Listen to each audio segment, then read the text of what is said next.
In live now on DGRH. Your guard wants to copy so. I'm live now on DGRH. Natin. Andito na. Matagal na natin hinihintay na director ng PCSO, si Imelda Papin. Hi, Mel. Hello. Hi, Mel.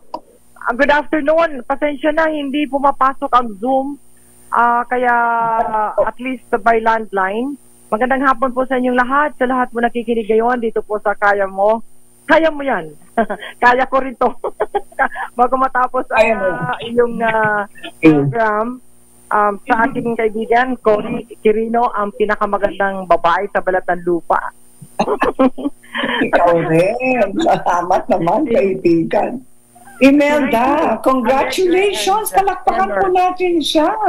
Bagong appointee ni President Marcos Jr. Ang ating magandang kaibigan, jukebox queen ng Pilipinas at queen ng OPM, si Imelda Papin, director ng PCSO. Kasi kailangan may utang ka sa amin, ha? Next week mag-guest ka na. Oo nga, ayusin ko yung Zoom kasi nag-guest ako dito, guest speaker ako dito sa 45th anniversary ng Philippine Eagles, the Fraternal Order of Philippine Eagles. Kaya medyo malabo ang connection at hindi pumapasok yung aking internet. So, pasensya na po. Alam ko no problem. Sa inyong... Imelda, what is your message para sa ating mga tagapakinig at mga manonood? Unang-una po, ang aking pasasalamat po sa Panginoon at siyempre po sa ating mahal na Presidente, President Ferdinand Marcos Jr. sa kanyang tiwalang ibinigay sa aking posisyon bilang direktor po ng PCSO. So, gagampanan ko pong mabuti ang aking posisyon para, sabi nga ni Presidente, maibaba ang tulong sa ating mga kababayan, lalo na po yung mga naha-hospitalize. At isang programang ini-introduce po natin, bagong programa, at na-mention ko po after the taking sa ating Presidente, yung isang linggong serbisyo. So this is a new program of PCSO. Hopefully, the board will approve this this coming board meeting, this coming Wednesday. And I will let you know, Cory and the rest of our friends, si Emer at saka si Ricky, sa inyo pong lahat at mga listeners para malaman ng ating mga kababayan kung ano po ang ibig po sabihin ng isang linggong serbisyo. At kasi sa akin dyan, dapat walang hintong pagtulong, di ba? Yes. Linggo. Oo. Kaya abangan nyo po at i-announce po namin yan dito sa programa nyo. Okay, so sa susunod na Sabado, mag-guest ka na. Mag-guest tayo. Sigurado naka-zoom na ako niyan. Or mag-guest ka na sa studio. Yan na. Hindi ka na makakaligtas sa amin. Gagawan ko na pa na makapunta dyan. Okay? So, congratulations sa Eagles, the Philippine Eagles. Thank you. At 45th anniversary ngayon ng the Fraternal Order of Philippine Eagles. So, maraming salamat po sa lahat ng mga nakikinig ngayon sa DZRH sa programang Kaya Mo Yan. Nandiyan po. Kaya natin yan. Well, Imelda Papin sa susunod na Sabado. Dito po sa Kaya Mo Yan. Ayan, at least nakapasok din siya ng konti, kahit konti lang. Meron po tayong special reminders. Handa ka na ba sa pagbubukas ng tinaguriang Festival of Champions, ang Aliwan Fiesta ngayong taon? Don't miss the opening of Aliwan Fiesta 2024 this coming June 27 sa harap ng Aliw Theater. Abangan ng iba't ibang festival musicians na maghaharap-harap sa tugtog ng Aliwan Competition na gaganapin sa harap ng Aliw Theater simulang alas 5 ng hapon. Makijam at makisayaw sa Oxbeat, Yes My Love, Rizzy Avila, Arthur Miguel at Dilaw sa Now Trending. The Pasakaye Concert ng alas 7 ng gabi. Unang araw pa lang yan. Kaya kita-kits sa Day 1 ng Aliwan Fiesta 2024 this coming June 27. Abangan, mga kababayan. Yahoo! Yeah! Aliw tayo sa Aliwan Fiesta. Talagang kakaaliw. Ito naman. Nakandaan. Ba kayo? Sa Happy, Healthy at iba pa? Yeah. Sumali naman tayo dyan sa Aliwan Fiesta, partner. Gusto ko talaga yung Aliwan. Ito na. Happy, Healthy at iba pa. The Food and Body Connection. Kita nga natin yung poster natin. Wow. Yun. Alam nyo ba na may mga pagkain na para siyang body parts ng ating katawan?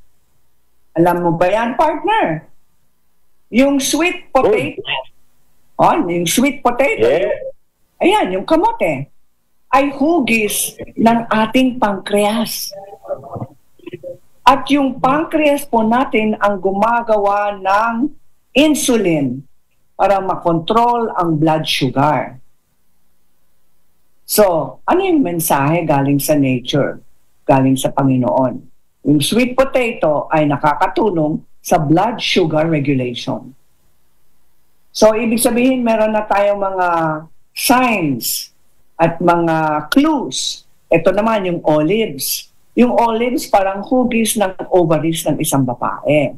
At yung olive oil ay isang nakakatulong prevention for ovarian cancer. Tapos naman, mushrooms. Yung mushrooms, pag hiniwan mo yung mushroom, ay yung parang siyang hugis ng tenga natin. At yung mushrooms na yun,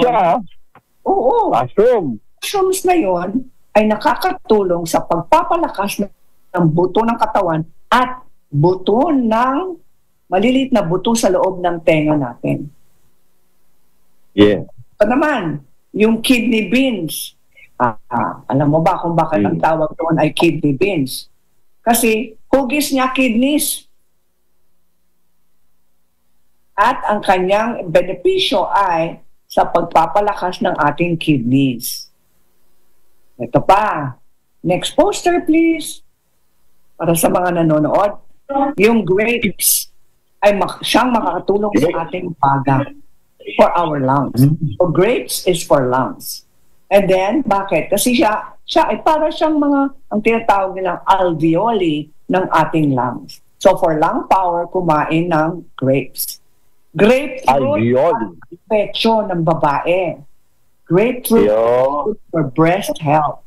Kasi pag nakita mo, pag hiniwa mo yung grapefruit, makikita mo yung mga maliit na parang upas-upas sa loob. Ito po ay para siyang lymphatic flow o lymphatic drainage flow ng pecho o ng katawan.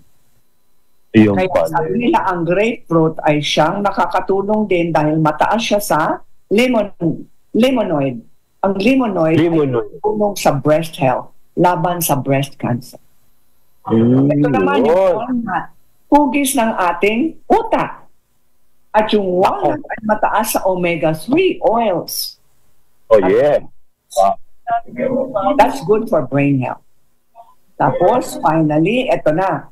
May iba pang mga gulay at prutas na siyang makakatulong sa mga bawat organ sa katawan. Yung tomato, kamatis, para sa ating puso. Yung carrots, mataas sa vitamin A at beta-carotene para sa ating mga mata. Yung avocado, hugis ng ating uterus, mga kababaihan. Very good for our health. Ginger. Yung ginger, di ba nakapulupot ang ginger? Oh, yun. Nakapulupot. Ating tiyan. And it's true. Pag meron kayong gas o indigestion, ang inumin natin ay salabat. Salabat. Kaming mga senior, salabat. Tapos yung celery naman, celery, para siyang buto, di ba? Parang buto ang sabi, hugis ng buto. Kasi mataas siya sa mga sulfurs, makakatulong sa mga buto po natin. At finally, yung red wine, para siyang dugo. Kasi mataas erythritol. na makakatulong sa puso natin. Yan po ang ating healthy at iba pa. Yan. Dito na tayo nagtatapos, partner. Mag-goodbye ka na mula sa Quirino. Wow! Oh yes, thank you. Ay, wala na rin pala rito. Kaya happy anniversary ulit sa DZRH. Sama-sama tayo, Pilipino. Yeah. Happy It's 85th anniversary DZRH. Para sa Kaya Mo Yan, ako po si Cory Quirino, kasama si partner Emma the Generous Gingon. At sa ngalan din ni Ricky Alegre, ang aming partner. Magkita-kita po tayo muli sa Sabado, ang inyong paboritong show tuwing hapon, ang Kaya Yan. Well, Weekend. God bless.